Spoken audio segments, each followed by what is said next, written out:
Buenas noches, Dios les bendiga. Vamos a continuar en esta noche la materia Pentateuco y vamos a seguir hablando del libro de Éxodo.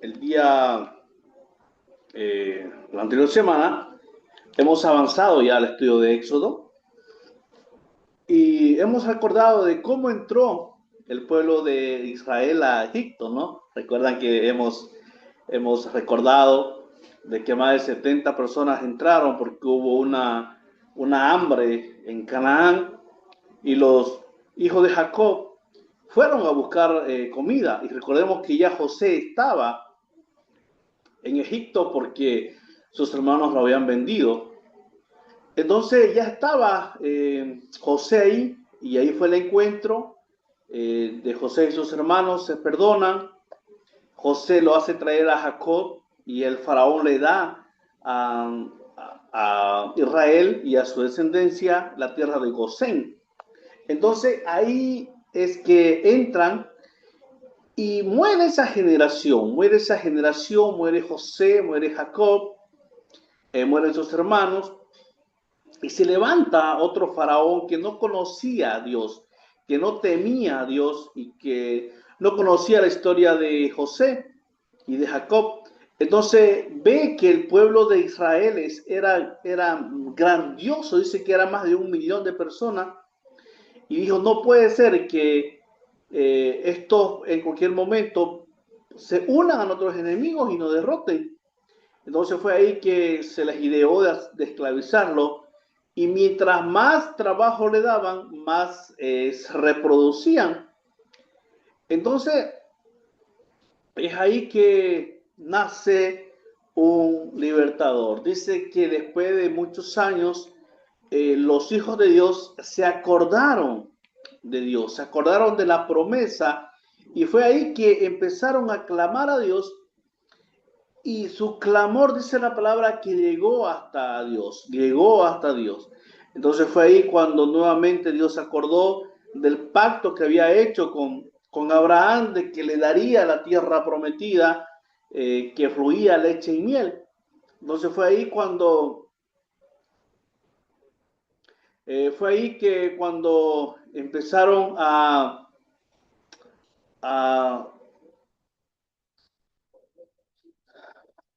fue ahí cuando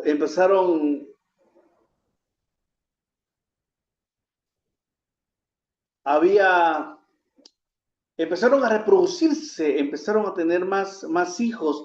Y es ahí cuando el faraón, perdón, le dice a las parteras que si es niña, que la dejen vivir, si es niño, que lo maten. Pero ellos no hicieron caso. Y nace Moisés. Algunos autores sí le dan el derecho a Moisés que escribe el libro de Éxodo, parte del libro de Éxodo. El libro de Éxodo registra los primeros 80 años de la vida de Moisés. Recuerden, el libro de Éxodo registra los primeros 80 años de la vida de Moisés. 40 años de su temprana edad en Egipto y 40 años de su edad en Madián, donde se casó con la hija de un sacerdote que vivió en oscuridad hasta que Dios lo llamó por medio de la zarza ardiente. Moisés ya joven, era arquitecto, se le da, se le da la atribución de arquitecto, además era príncipe, era guerrero, iba a la guerra con sus hermanos. Entonces, eh, en cierta ocasión, Moisés ve lo que estaba pasando con su pueblo y mata a un egipcio, y el faraón se entera de lo que había hecho Moisés y lo quiere matar. Entonces es ahí que Moisés se va a Madián, huye a la tierra de Madián, y allá se encuentra con Jetro. ¿Sabe qué? Y la palabra de Dios no menciona más sobre Jetro. Dice, el sacerdote de Madián, sacerdote del Dios Altísimo. Entonces, esto nos deja entender y nos deja ver de que, como le dije al comienzo, en la Biblia se centra solamente en un solo hombre, ¿no? En la historia de un solo hombre. Viene de Adán, pasa por Set, luego viene Noé, entonces toda esa generación.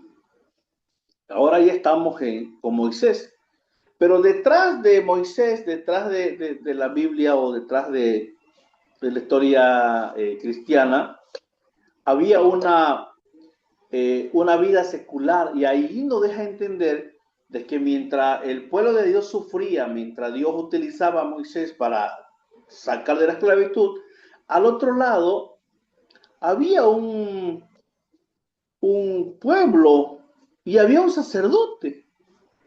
O sea, esa gente de allá conocía a Dios también, conocía a Dios y se casa con su hija, con Sípora, ¿no? Ahí 40 años registra la vida de Moisés. 40 años. Y algo interesante, mire, 40 años Dios lo prepara a Moisés. 40 años Dios lo utiliza a Jetro, el sacerdote de Madián, para enseñarle a Moisés la vida, para enseñarle a Moisés a Dios, para hacerle conocer a Dios. Recordemos que Moisés tuvo una infancia y parte de su juventud o toda su juventud en Egipto. Se crió con culturas egipcias, se crió con cultura pagana. Egipto tenía muchos dioses. Entonces, con esa cultura, con esa se casó, venía Moisés con esa tradición, con esa cultura, con esa creencia. Entonces lo que hace Jetro de estos 40 años es mostrarles al Dios verdadero. Entonces cuando Moisés ya está preparado, cuando Moisés ya se está preparado y cuando Dios se da cuenta de que Moisés ya está preparado y al otro lado, el pueblo de Dios se había acordado de Dios, se había acordado de su promesa y le clamó a Dios. Entonces Dios envió a Moisés y es ahí cuando Dios se le aparece a Moisés en la zarza. Y Dios le da confianza a Moisés a través del llamado que le hace Dios a Moisés. Por ejemplo, en el capítulo 3 del 14 al 15 dice, yo soy el Dios de vuestros padres. Le da confianza a Moisés. Le habla, ¿no? Dios a Moisés a través de la zarza y le dice, Moisés, pero si me preguntan, ¿quién me manda? ¿Quién le voy a decir yo? Ahí Dios le da confianza. Dile que Dios le dice, yo soy el Dios de vuestros padres. Se presenta. No, en el 6.2 dice, yo soy Jehová. En el 3 dice, yo sacaré de la aflicción de Egipto. Luego le dice, yo heriré al faraón. Yo estaré en tu boca, le dice. Yo establecí mi pacto. Yo he oído el gemido de los hijos de Israel. Yo me acordaré de mi pacto, o yo me he acordado de mi pacto, y yo os sacaré y lo redimiré. Entonces, ya ahí nosotros conocemos la historia cuando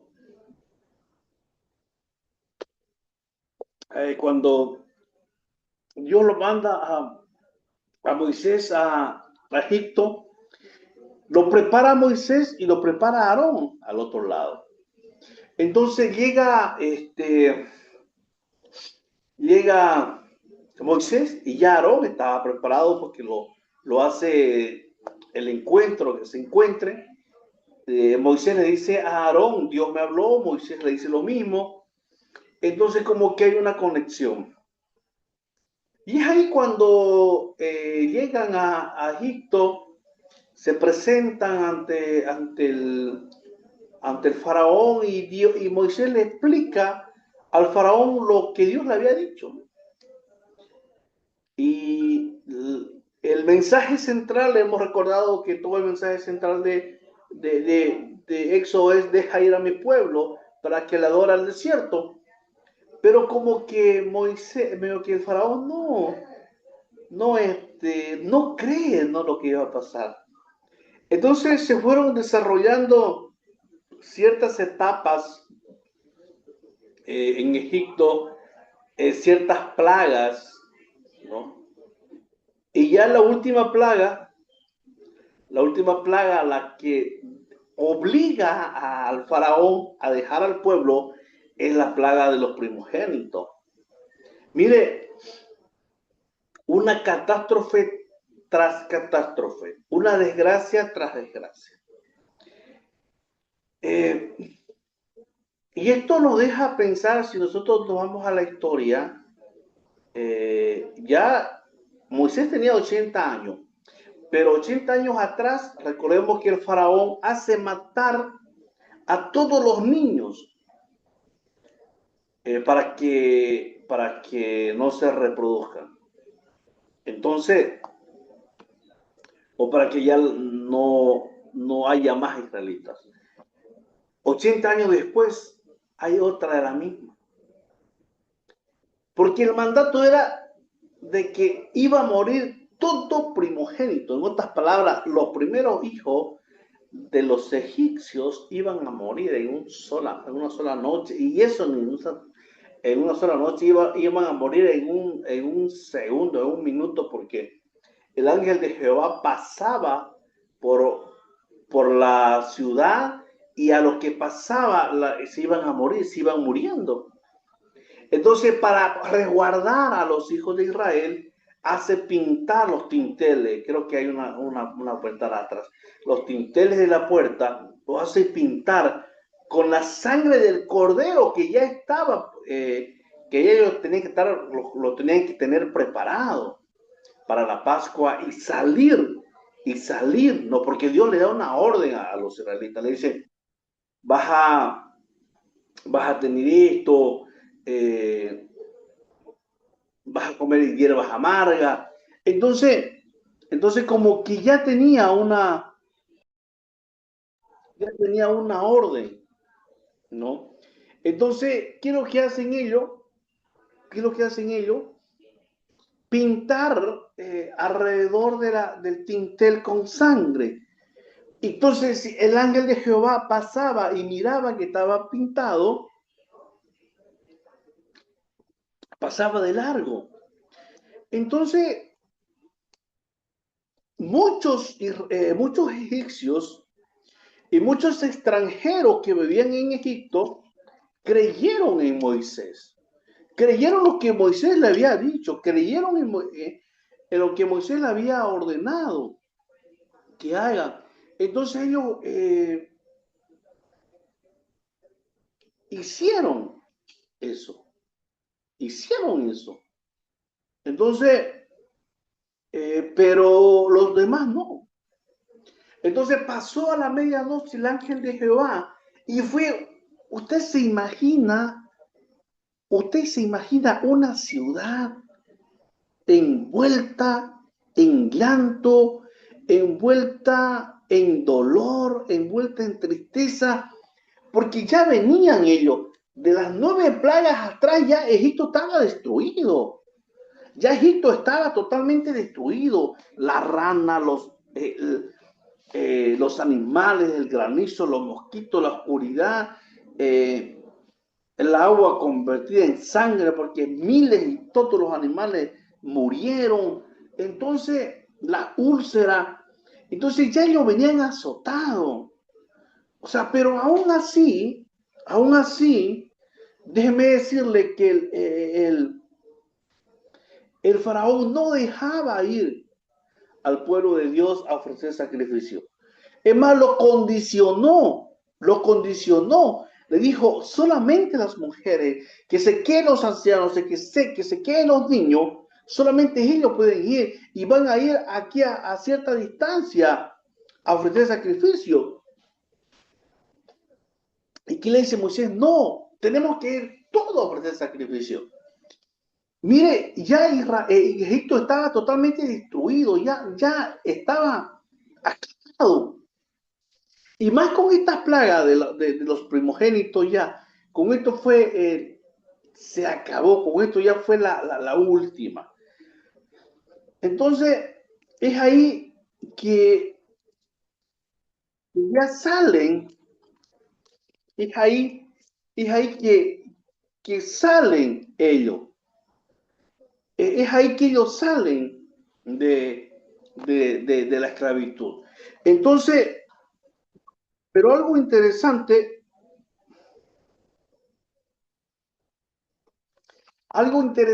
que quiero mostrarle es que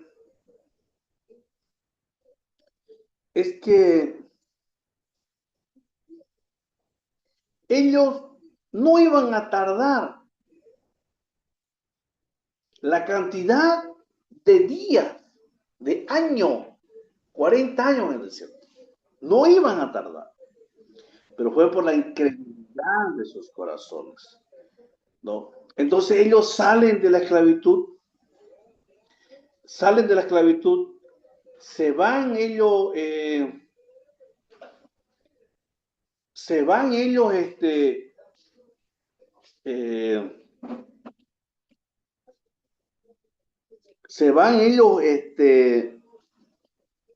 por el desierto, se van por el desierto, y Dios le pone una columna de nube de día. Mire cómo es tan bueno Dios que le pone una columna de día. ¿Para qué? Para que no los queme del sol. O sea, esto día y noche caminaba. Y de noche le pone una columna de fuego para que los alumbre. Y esa columna se movía, el pueblo se movía. Esa columna se detenía, el pueblo se detenía. Entonces ellos salen de la esclavitud y empieza otra historia. Porque ni bien ellos salen, el faraón se da cuenta que ya no tenía esclavos, se da cuenta que no tenía gente.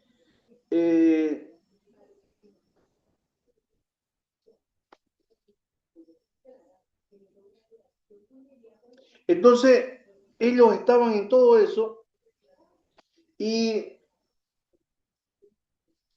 empiezan las pruebas. Primero se topan con el mar al frente y el ejército del faraón atrás. Ahora, ¿qué hacemos?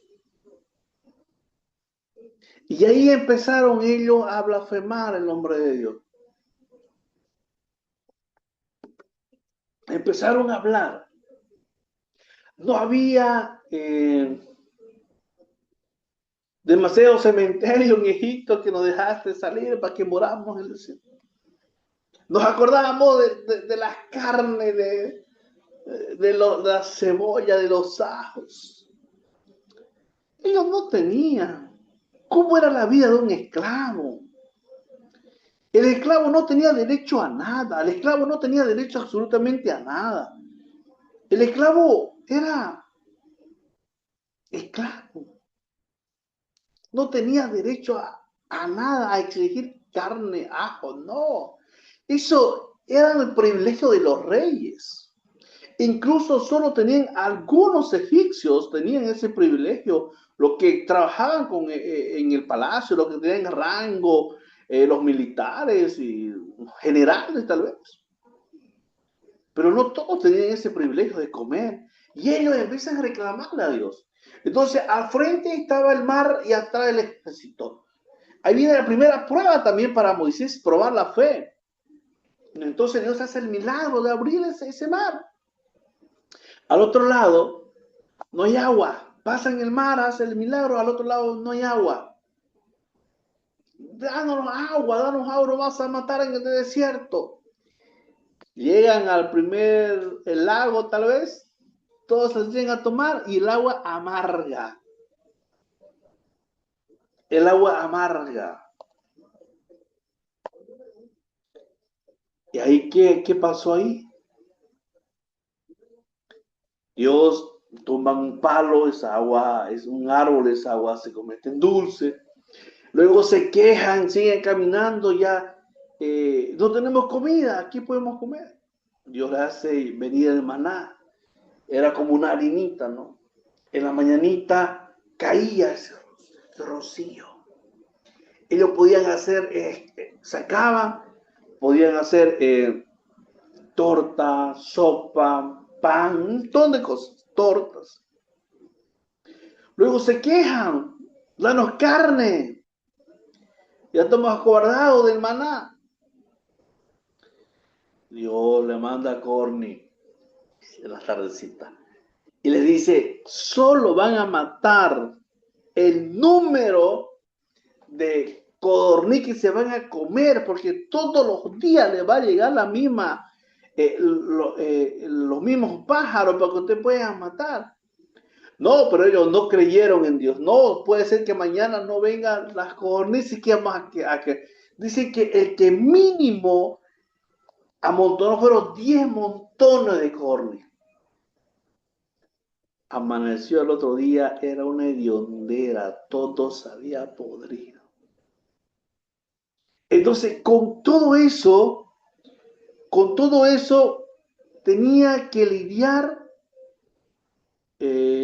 Moisés. Con todo eso tenía que lidiar Moisés. Entonces, llegan al monte Sinaí y pasa algo extraordinario. Dios lo llama a Moisés y le dice que se vaya arriba. De allá Moisés tardó 40 días en volver. Y cuando vuelve, antes de que vuelva, allá Dios le da los 10 mandamientos. Le da los 10 mandamientos en tablas, escrito con el dedo de Dios. Entonces, Éxodo 20 le da los 10 mandamientos. Y al bajar, está bajando Moisés.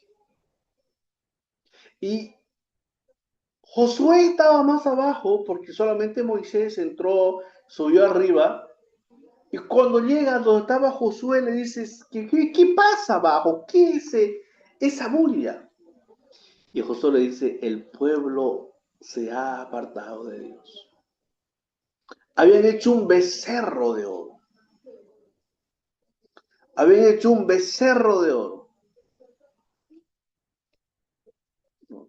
Entonces llega Moisés y se enoja y tira las tablas de la ley y reniega. Y Aarón dice, porque Aarón fue el que lo hace el becerro, porque Aarón era escultor, lo bota y dice, el pueblo me obligó a hacer. Entonces vuelve a subir y nuevamente los 10 mandamientos. Los primeros 4 mandamientos son el deber del ser humano hacia Dios. El 5.º mandamiento está relacionado al hogar.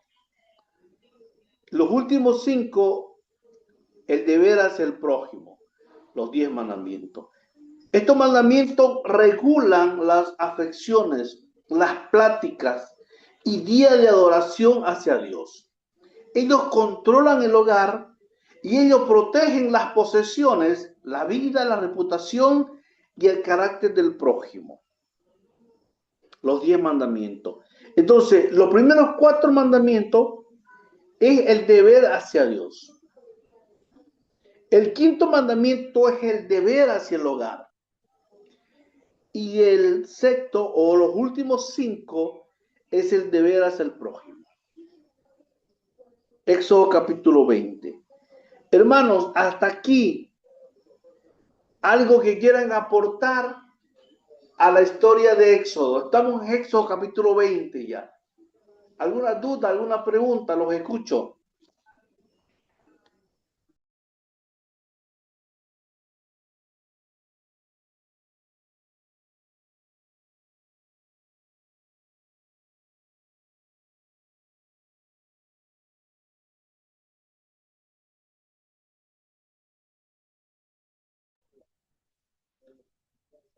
Hermano Freddy y hermana Wendy, ¿están los dos o solamente uno?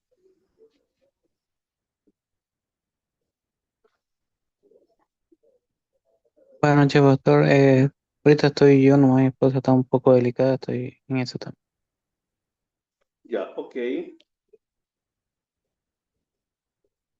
Denis,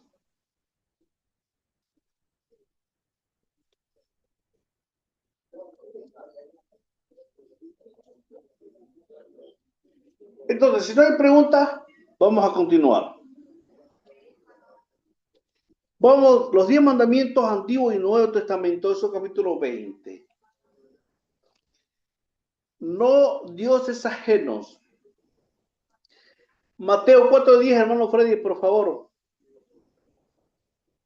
Vamos a ver los 10 mandamientos en el Antiguo Testamento, en todo Éxodo 20, y donde aparecen en el Nuevo Testamento los 10 mandamientos. No dioses ajenos, que dice Mateo 4:10.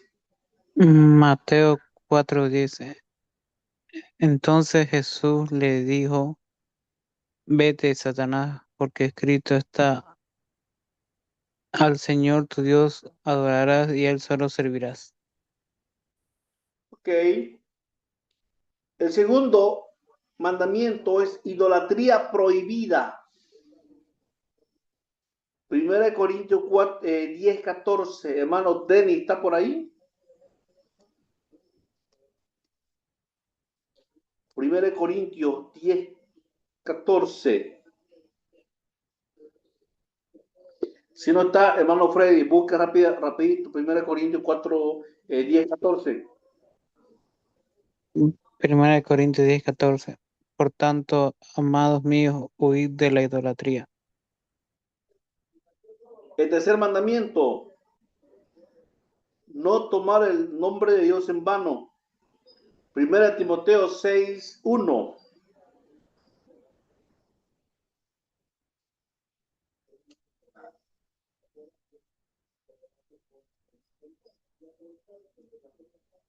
Todos los que están bajo el yugo de esclavitud tengan a sus amos por dignos de todo honor, para que no sea blasfemado el nombre de Dios y la doctrina. El sábado no hay ningún pasaje. El quinto, honrar a los padres. Efesios 6, 1 al 3.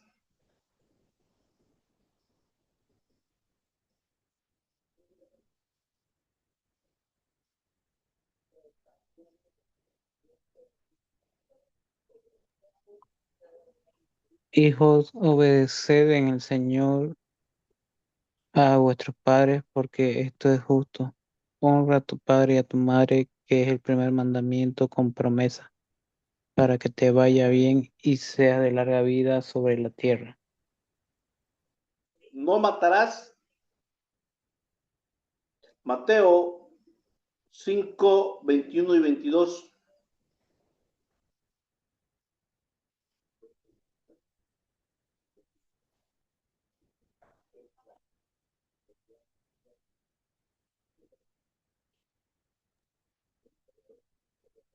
Oíste que fue dicho a los antiguos, no matarás, y a cualquiera que matare será culpable de juicio.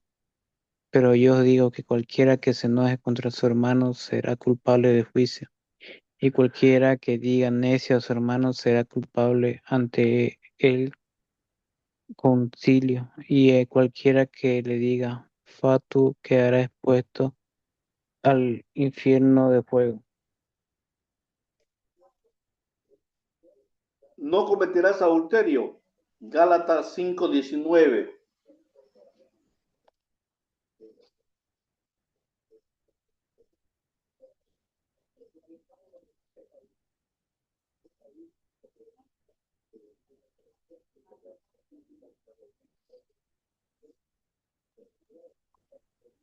Y manifiestas son las obras de la carne, que son adulterio, fornicación, inmundicia, lascivia. No robarás, 1 Corintios 6:10.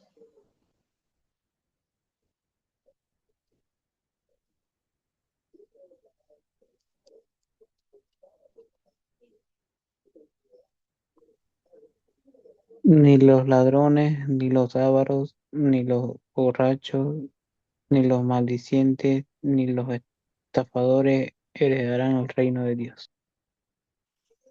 No levantar falso testimonio, Mateo 5:22.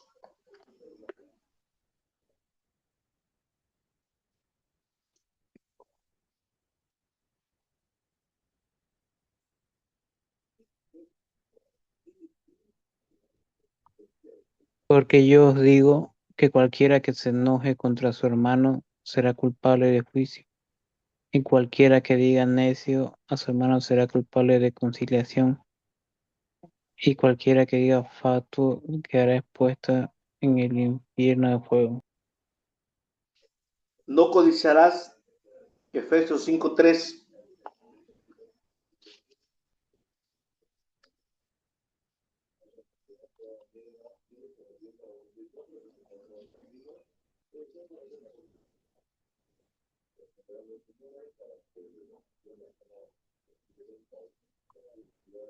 Pero fornicación y toda inmundicia o avaricia, ni aun se nombre entre vosotros como conviene a santos.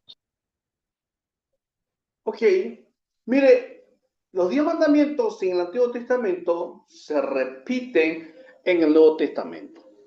Hermano, hemos hablado de Éxodo. Eh, Algo interesante antes de entrar a Levítico que quiero comentarle es que muchas veces nosotros, y he aprendido y hemos podido aprender, y quiero enseñarle, de que, mire, si usted se da cuenta, en la primera prueba o la primera plaga dice, el faraón endureció su corazón. En la segunda plaga dice, el faraón endureció el corazón. Y la tercera plaga dice, y Jehová endureció el corazón del faraón.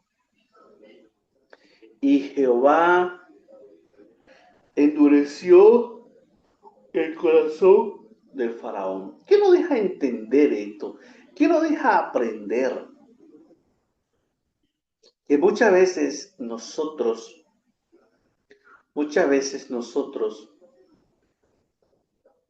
eh, vamos o queremos alejarnos o nos alejamos de Dios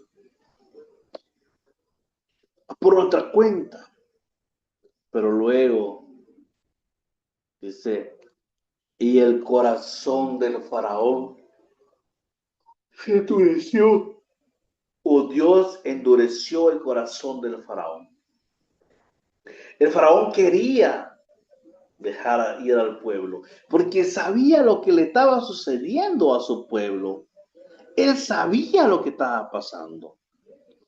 Él sufría también, pero él quería, pero ya Dios le había endurecido el corazón.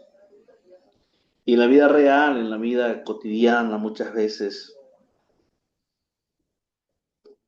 hay personas que quieren llegar a la iglesia, quieren volver a la iglesia. Pero ¿qué pasa? El corazón ya fue endurecido. Otro que quiero enseñarle, hoy en día, muchos de nosotros vivimos con aún con el velo de Moisés, y no queremos ver la gloria de Dios, no queremos ver lo que Dios tiene para nosotros. ¿Cómo es esto? Después de estar de 40 días Moisés arriba en el monte Sinaí baja. Había estado cara a cara con Dios. Tuvo cara a cara con Dios. Pero no podía verlo a Dios por los reflejos o por tan brillante luz, porque nadie puede ver a Dios. Solamente de espalda, dice, cuando Dios se estaba yendo, Dios lo miró, o Moisés lo miró. Pero tan solo esto dice que su rostro de Moisés era sumamente reflejo, era sumamente que reflejaba eso. Entonces cuando baja Moisés del monte Sinaí, la gente se asusta y dice, ¿qué es lo que viene? Viene algo alumbrando. ¿Y quién era? Era Moisés. Entonces le tuvieron que poner un velo a Moisés para poder verlo. Le pusieron un velo a Moisés para verlo.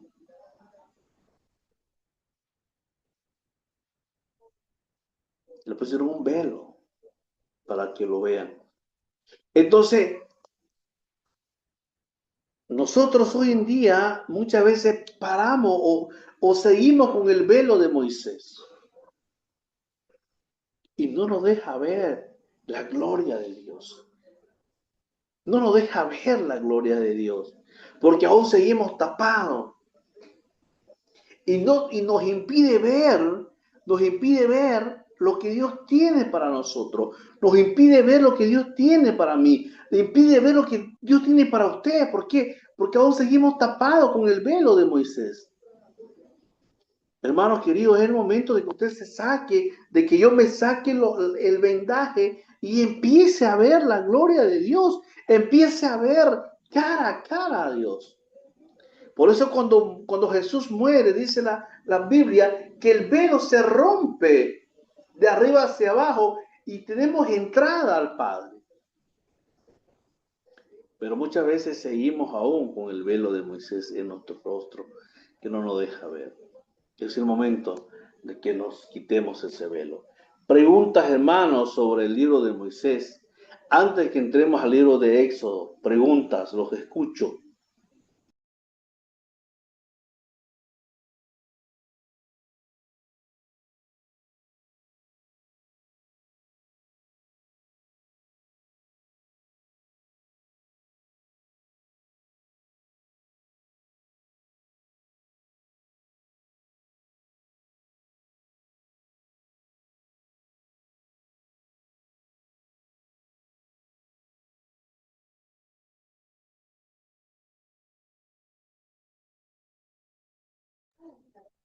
¿No hay preguntas?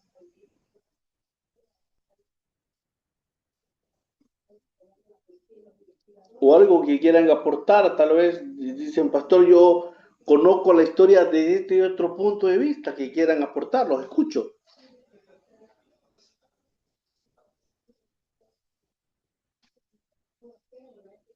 Si no hay, vamos al libro de Levítico.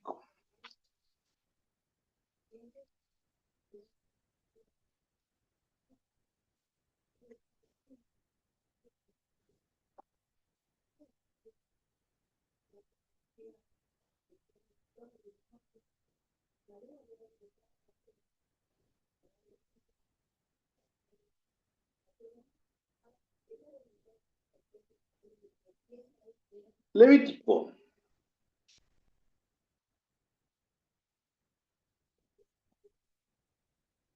¿Quién escribió Levítico? Moisés. Moisés. ¿Cuándo fue escrito el libro de Levítico?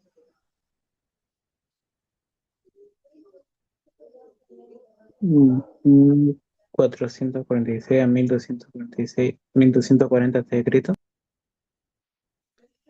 Más o menos en el año 1446 al año 1240 antes de Cristo.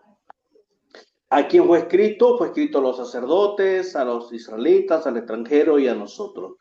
¿Dónde fue escrito? En el monte Sinaí. La mayor parte de los escritos que tuvo Moisés y que se lo atribuyen a Moisés fue escrito en el monte Sinaí porque ahí el pueblo de Dios tuvo muchos años. No menciona, algunos textos uno puede comparar cuántos años tuvo ahí en el monte Sinaí, pero harto tiempo estuvo. ¿Cuál es el trasfondo histórico del libro? Levítico y Leví se derivan, Levítico y Levita se derivan del libro o de la tribu de Leví, el nombre de uno de los 12 hijos de Jacob.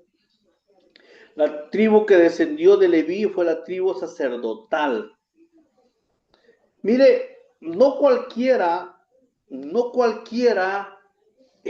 tenía el privilegio y el honor de ministrar en el tabernáculo, porque luego vamos a entrar al tabernáculo. No cualquiera tenía el privilegio, solo del linaje de la tribu de Leví. Y le cuento esta historia. Shammai y Hillel. Shammai y Hillel eran dos rabinos judíos contemporáneos a Jesús. Ellos vivieron contemporáneos a Jesús. Shammai y Hillel. Y Hillel era un rabino de corazón noble. Y según la historia dice que algunas palabras que Jesús menciona en el Nuevo Testamento ya fueron escritas por, por Hillel, judío, rabino. Shammai, Hillel era un hombre, ¿no? Era un hombre noble, y Shammai era un hombre rudo, era un hombre muy, muy bruto en sus enseñanzas, era muy firme. Cierta ocasión, un campesino va a la escuela de Hillel, de Shammai, perdón, va a la escuela de Shammai, y le dice, maestro, quiero ser levita, quiero ministrar el tabernáculo o el templo. ¿Sabe qué? Lo bota. No le da explicación. Él no sabía por qué lo votó. Se va a la escuela de Hillel, a del otro rabino, y le dice, quiero ministrar en el tabernáculo. Como este rabino tenía un corazón noble, lo sienta y le empieza a leer el libro de Levítico. Y le dice, te voy a enseñar. Te voy a contar la historia de dónde son los que ministran el tabernáculo. ¿Quiénes son? ¿De dónde son ellos? ¿Vos sos judío? Sí. Está bien. ¿Sos de la tribu de Leví? No. ¿Sos del linaje de Aarón? O sea, del linaje sacerdotal? No. Ahora, ¿podés ministrar el tabernáculo? No. ¿Por qué? Porque no soy de la tribu de Leví y no soy del linaje de Aarón. Entonces, mire las dos diferencias. Los dos le dijeron no, pero uno de ellos se tomó el tiempo de explicarle a este judío que no podía ministrar el templo o la sinagoga. ¿Por qué? Porque primero no era de la tribu de Leví y segundo no era del linaje de Aarón. O sea, podían ser de la tribu de Leví, pero si no venían del linaje de Aarón, tampoco podían ministrar. Entonces Leví y Levita derivan de Leví, el nombre de uno de los 12 hijos de Israel, de Jacob. La tribu que descendió de Leví fue la tribu sacerdotal, a la cual se le encargó llevar a cabo los ritos y ceremonias de los sacrificios y la enseñanza de la ley de Moisés. El libro nos da el ritual que se usaba en los servicios del tabernáculo y describe los deberes de los sacerdotes. Leví fue uno de los 12 hijos de Jacob y la tribu que descendía de él tuvo a cargo la función sacerdotal y la instrucción de la ley de Moisés. Levítico, sin embargo, también es el libro de la expiación, la purificación, la santidad, la adoración y el servicio. La mayor parte consiste en preceptos y estatutos establecidos por Dios para instruir a los sacerdotes levitas en sus deberes y para promover un acercamiento del pueblo hacia Dios y un estilo de vida en santidad. Mire, en otras palabras, del linaje de Leví, del linaje de Aarón, eran los sacerdotes o los levitas. Ellos no tuvieron heredad, fue la única tribu que no tuvieron heredad. Fue la única tribu que no fueron a la guerra. Fue la única tribu que Dios le prohibió matar. Y es más, no le dio herencia. No le dio herencia. Entonces, las otras tribus trabajaban, ¿no ves? Trabajaban y traían el diezmo y las ofrendas que eran para los levitas. Era un honor servir en el tabernáculo. Era un honor servir en el tabernáculo. Era un honor, hermano. O sea, no cualquiera servía en el tabernáculo. ¿Cuál es la idea principal del libro? La principal idea es la santidad conseguida por medio de la obediencia. La santidad se menciona más de 152 veces que en cualquier otro libro de la Biblia. 152 veces se menciona la palabra santidad más que en cualquier otro libro de la Biblia. ¿Cuál fue la razón principal por la cual se escribió este libro? Que Dios quiere un pueblo apartado para Él, o sea, un pueblo santo.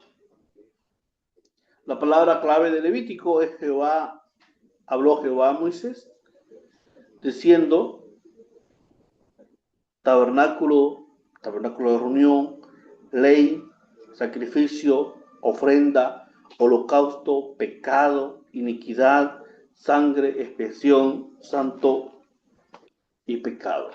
¿Cuáles son los temas en Levítico? Es santidad, sangre, expiación, sacerdocio, impureza, fiestas y leyes. Hasta aquí, hermanos. Hasta aquí, hermanos. Vamos a quedar, pero quiero alguna duda, alguna pregunta o algún comentario que tengas que aportar sobre este libro. Lo escucho.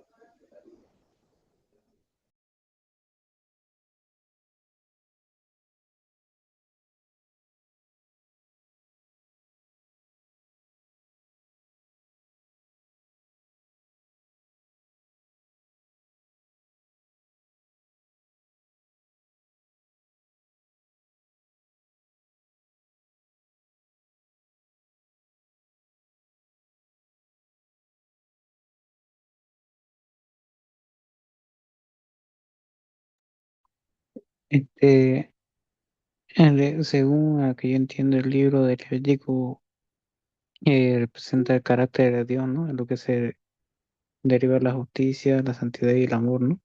¿O me equivoco? Sí, hermano. En el libro de Levítico se ve el amor de Dios, se ve la santidad de Dios, porque ahí Dios se hace conocer como un Dios santo. Y por eso Levítico, más que todo, es como un libro apartado, ¿no? Es como un libro especial, porque de la tribu de Leví era una tribu especial que estaba en el centro. En el centro del campamento se encontraba la tribu de Leví. Alrededor de la tribu de Leví, del campamento de Leví, de la tribu, estaban las otras tribus. ¿Por qué? Porque estaban lo protegían. ¿Por qué? Porque ellos eran sacerdotes, eran levitas. no podían ellos ir a la guerra, no podían matar, no podían defenderse. Ellos eran los encargados del tabernáculo. Entonces, ellos estaban en medio, y las tribus alrededor estaban. Entonces, es como que una tribu especial para Dios.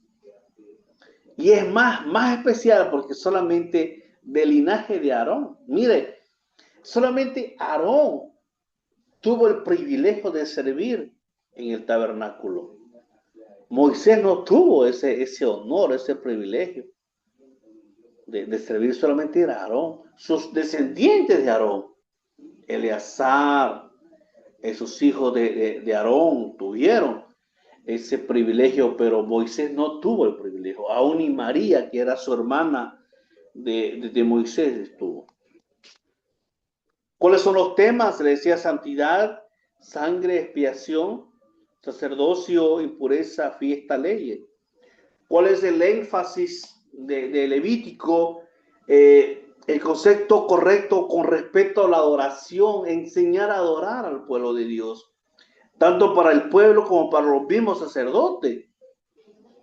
Institución del sacerdocio bajo Aarón, leyes para proteger la impureza ritual, incluyendo la expiación para los pecados, el día de la expiación, en otras palabras, el día de Yom Kippur, leyes para regular las relaciones sexuales, para la vida en familia, para el castigo del delito mayores, para la fiesta y para los años especiales, sábado y jubileo.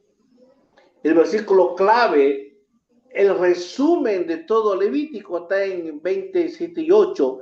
Santificaos pues y sed santo, porque yo Jehová soy vuestro Dios, y guardad mis estatutos y ponerlo por obra, yo Jehová os santifico.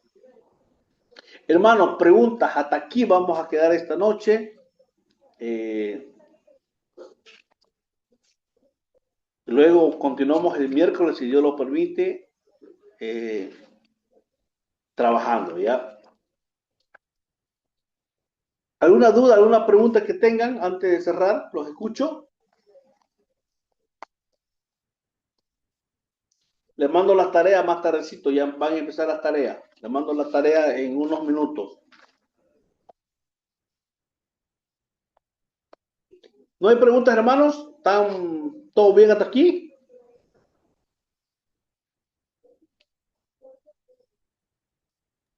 Todo bien, todo bien. Ok, hermanos, bendiciones, se cuidan.